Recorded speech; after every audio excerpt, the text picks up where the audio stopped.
Elpidio José Silva, uno de los jueces más mediáticos del momento y desde luego un juez polémico, porque Elpidio, ¿sale caro encarcelar a un banquero supuestamente corrupto?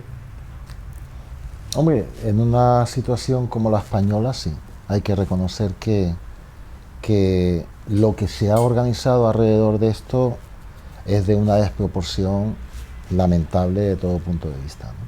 Incluso, lo digo en el libro, inconveniente para el propio imputado, porque cualquiera puede pensar que si por una equivocación judicial, caso de que se hubiera cometido, que yo entiendo que no se cometió, pero incluso admitiendo que se hubiera producido una equivocación, todos los días se revocan autos de prisión y no pasa nada. Se ha revocado toda la doctrina Parot en bloque y no ha pasado nada. No se han puesto las organizaciones terroristas a querellarse por prevaricación contra los distintos jueces. Incluso admitiendo eso, llama la atención que se organice un circo mediático de linchamiento como el que yo sufrí, que es el que me ha llevado a ser conocido. Claro, claro, pero es que el aparatic es el aparatic. ¿Eso es algo que se debía haber visto o no? Hombre, yo sinceramente... primero, ¿Dónde has tocado que ha dolido primero, tanto? Una cosa es investigar créditos concedidos irregularmente por una entidad financiera como Caja Madrid. Otra cosa es investigar adquisiciones de bienes inmuebles irregularmente. Y algo muy distinto es encontrarse la compra de un banco en Miami. Yo eso no me lo esperaba. O sea, hay un dogma de los jerarcas del Banco de España que es muy significativo. Las cajas no compran bancos. Yo no me voy a imaginar que me voy a encontrar una denuncia como la que puso Manos Limpias en la mesa, y menos aún me voy a imaginar que el Banco de España, sin que yo le pida nada, me va a mandar un informe demoledor contra la compra de esa entidad, que yo no le pedí, que por tanto quemaba las manos del banco y me lo quiso dar aunque yo no se lo pidiera, y todavía menos me voy a imaginar que la máxima institución supervisora bancaria posiblemente del mundo y con un prestigio extraordinario como es la CCO en Estados Unidos, va a hacer un informe realmente hiriente, profundo y muy claro y muy hondo contra la compra de esa entidad, que es lo que hace que exista el informe del Banco de España. Es el informe de la CCO que remite al Banco de España y que el Banco de España a su vez me remite a mí. Estos datos son muy extraños.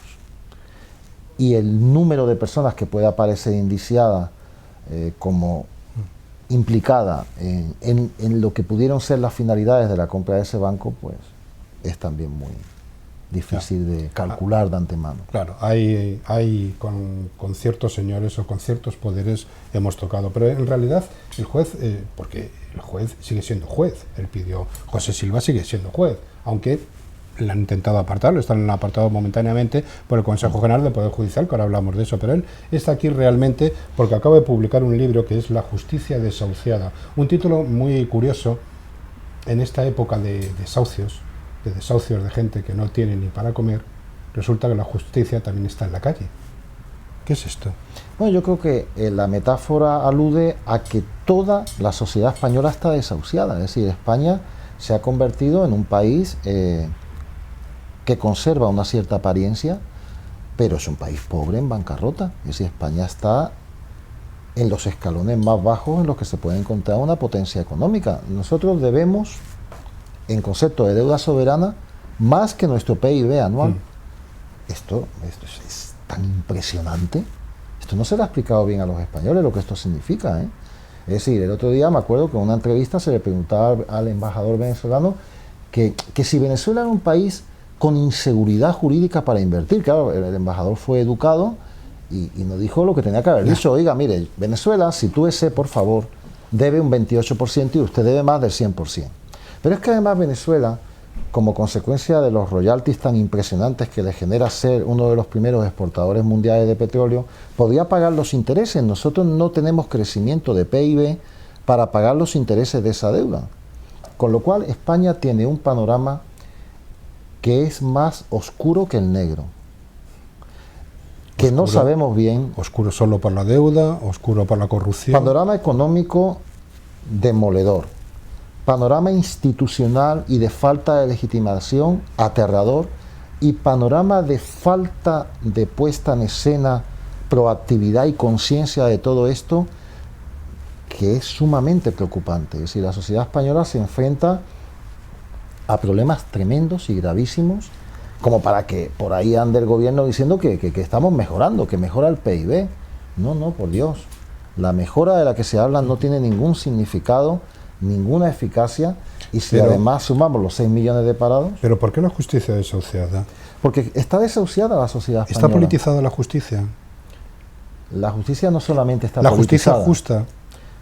La justicia está politizada desde el punto y hora en que yo, por ejemplo, soy objeto de una querella política. Desde el punto y hora en que España no tiene sistemas mínimamente bien dotados para trabajar contra la corrupción.